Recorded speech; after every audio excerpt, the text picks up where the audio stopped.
Bonjour les gens. Alors, chose promis, chose due. Voilà, une vidéo à l'aéroport de Lima. Voilà. Alors, je suis désolé, je peux pas en fait passer de la cam frontale à celle de derrière.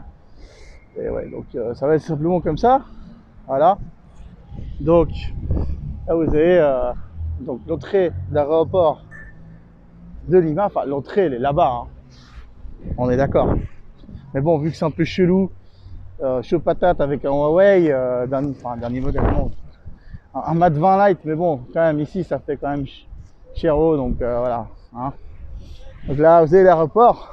Donc, alors voilà, pourquoi j'ai fait cette vidéo à l'aéroport. Bon, alors, je peux le dire en français. Alors, c'est le deuxième chef MOF que je reçois ici à Lima. Le premier avec qui j'ai travaillé, c'est Olivier Magne. Donc voilà, c'est fait. J'ai été interprète en fait, parce que lui, il a donné une formation en fait, une spécialisation de comment faire les pains français, croissants français et autres viennoiseries et autres art de pain quoi, l'art du pain quoi. Donc Olivier Mann, le plus grand, qui est le plus grand en fait ouvrier de France. Voilà, moi j'essaie de voir si je peux faire comme ça, mais ça me fait chier. Vous savez pourquoi ça me fait chier les gens ça j'ai pas de truc pour tenir le smartphone, ça me casse un peu les couilles. Voilà, donc voilà. Ça me casse un peu les couilles quoi. Voilà. Moi je suis pas. D'ailleurs je mettrai dans la description, non, dans le titre. Moi je suis pas j'aime. Hein, moi je vais pas à la zone 51, moi je vais à l'aéroport de Lima. Voilà. Donc là ça va être en fait un pâtissier, on vient chercher. Alors je dis encore pas le nom parce que pour le moment là ça reste encore un secret. Voilà. Donc déjà on a travaillé il y a 2-3 semaines en arrière avec Olivier Magne, grand ouvrier de France en 2015, un des meilleurs, enfin c'est le meilleur chef. Hein, ah mon pote, t'es le meilleur. Il aime pas ça, il aime pas. Il est comme mon vieux, il était quoi. Voilà quoi.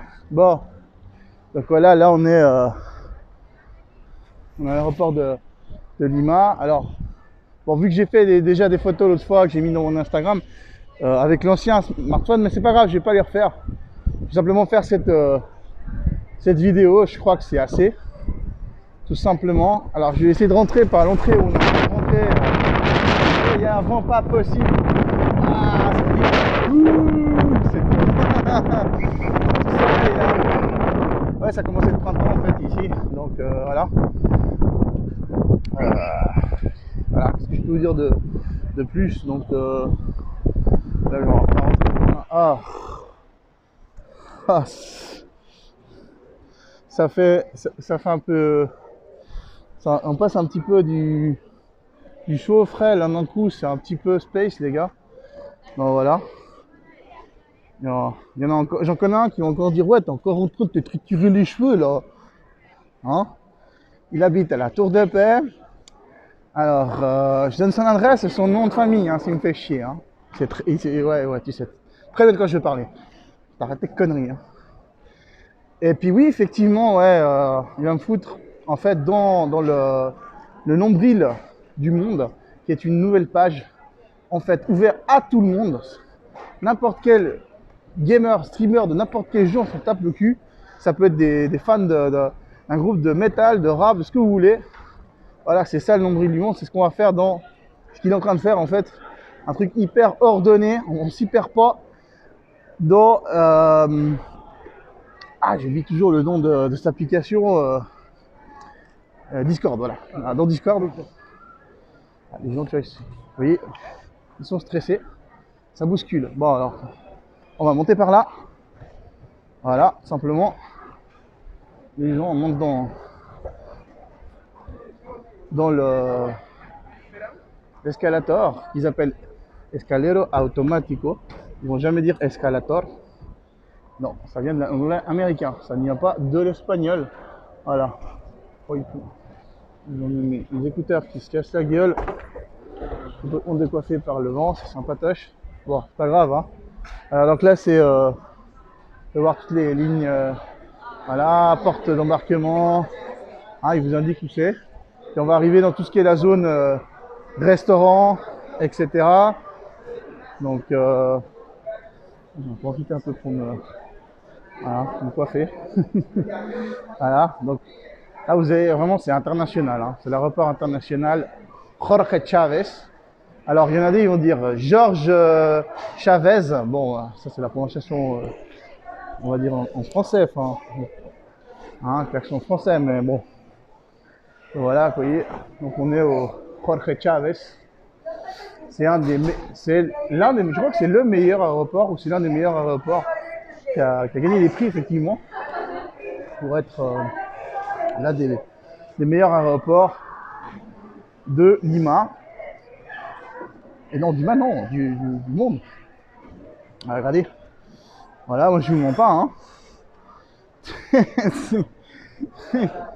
Moi, ce que je dis, je le montre, hein. Direct. Alors ça, c'est rien, vous avez encore rien vu, les gens. On va faire le tour, parce que c'est ça le but. Regardez, là, ils vendent la fameuse laine d'alpaca. Voilà. Extrêmement cher, hein, je tiens à préciser. Surtout ici, hein. Voilà. Donc là, voilà, vous êtes dans l'aéroport de Lima. Alors, là où je me suis filmé dans mon quartier, dans mon centre commercial, c'est un endroit que, même si vous visitez Lima, vous n'allez jamais y aller, en fait. Parce que le sud de Lima, c'est dans une banlieue. Il faut savoir que nous, dans les banlieues, on a des universités, des instituts, des centres commerciaux, ou même des malls, dans certaines parties, de certaines, voilà. Là, je vous ferai une vidéo une fois, là, quand je passerai par le mall, en fait, del Sur, du sud. Là, vous avez même la poste, ici. Ça s'appelle Serpost. Voilà, vous avez d'autres restaurants, magasins. Ouais, c'est vraiment assez hallucinant en fait. Il y a des gens qui disent ah ça c'est au Pérou, j'aurais jamais pensé. Parce que les gens ils voient le Pérou, genre ils disent oui Cusco, voilà. Cusco ça ressemble à Lyon avec le château de Bière quoi, c'est un peu ça quoi. Hein, c'est un peu ça hein, Cusco. Hein. Donc voilà, je veux dire c'est le fameux tonta là. C'est là où on va toujours manger avec le patrie quand on vient ici. Voilà. Le fameux restaurant d'Astrid Veillon, une Belge, et de Gaston Accurio, qui disent Accurio, les journalistes français qui ne savent pas prononcer l'espagnol. Je crois qu'ils me demandent des cours à moi, quoi. Bah, je suis prof d'espagnol, de français, d'anglais, et je suis interprète traducteur, voilà. Et para la gente que tendrían dudas, yo sí manejo perfectamente el castellano del Perú and American English or the British from United Kingdom. So, shut the fuck up. Je pourrais faire une vidéo très très bien à la Paul Taylor, il n'y a pas de problème. Hein. Genre Paul Taylor, je t'invite à venir ici d'ailleurs. Je te mettrai en description. J'aime, hein, c'est cum en fait. Et puis Paul Taylor, on va provoquer un peu Paul Taylor. Le balance, on va l'emmerder un petit peu là.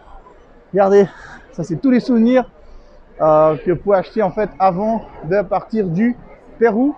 Voilà. Vous allez regarder, c'est assez hallucinant. La casquette Pérou. Alors, ouais, je devrais en acheter une.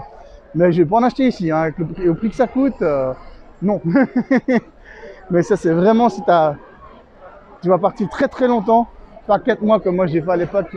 Ah voilà, ça c'est le fameux patio de comidas. Ça veut dire la cour de la bouffe, des repas, voilà. Donc vous avez tout, hein. Papa John's, KFC, Pardo Chicken, McDonald's. Ah, ça part au chicken, c'est péruvien. Par contre, il n'y a pas le fameux Bembos, qui est le restaurant de bouffe rapide péruvien. Il n'y a pas. Voilà, Ah, par contre, il y a la lucha, hein, c'est la sandwicherie. Voilà, sandwicheria, sandwicherie, je ne sais pas si ça se dit, je crois pas. Hein. Voilà. Vous voyez, c'est ça, hein, c'est l'aéroport de Lima. Donc, voilà. Donc, alors, ça c'est assez hallucinant. Moi, je crois que il y a une sécurité là qui m'a fait. Il faut pas filmer. Bah, je suis désolé. Hein. Ah, bah, je suis désolé. Moi, je comprends pas ça. Hein.